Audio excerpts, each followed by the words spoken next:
Hi dear students, welcome to my channel. Today's topic of discussion is pastoral elegy. Pastoral elegy എന്ന് പറയുന്നത് which combines the elements of pastoral poetry and elegy.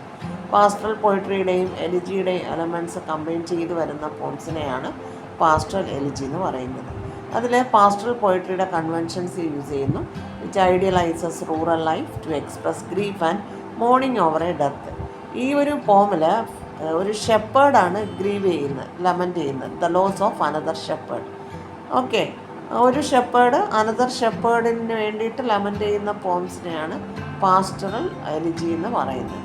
Pastors എന്ന് പറഞ്ഞാൽ നമുക്കറിയാം shepherd's എന്നാണ്. ഇതിൻ്റെ common features എന്ന് പറയുമ്പോൾ nature as a mourner, നേച്ചറാണ് ഇതിൽ വിലപിക്കുന്നതായിട്ട് വരുന്നു.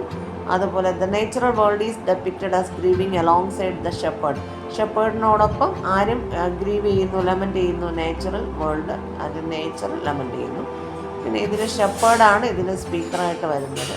ഓക്കെ, പിന്നെ ഫേമസ് എക്സാമ്പിൾസ് എന്ന് പറയുന്നത് ജോൺ മിൽട്ടൻ്റെ ലിസിഡസ്, ഷെല്ലിയുടെ Adonais, Thyrsis by Arnold. Okay, Lycidas എന്ന് പറയുന്നത് നമ്മുടെ എഡ്വേർഡ് കിങ്, മിൽട്ടൻ്റെ ഫ്രണ്ട് എഡ്വേർഡ് കിങ്ങിൻ്റെ ഡെത്തിൽ ജോൺ മിൽട്ടൺ ലെമൻറ്റ് ചെയ്ത് എഴുതിയ പോമാണ് ലിസിഡസ് എന്ന് പറയുന്നത്. Okay, thank you very much.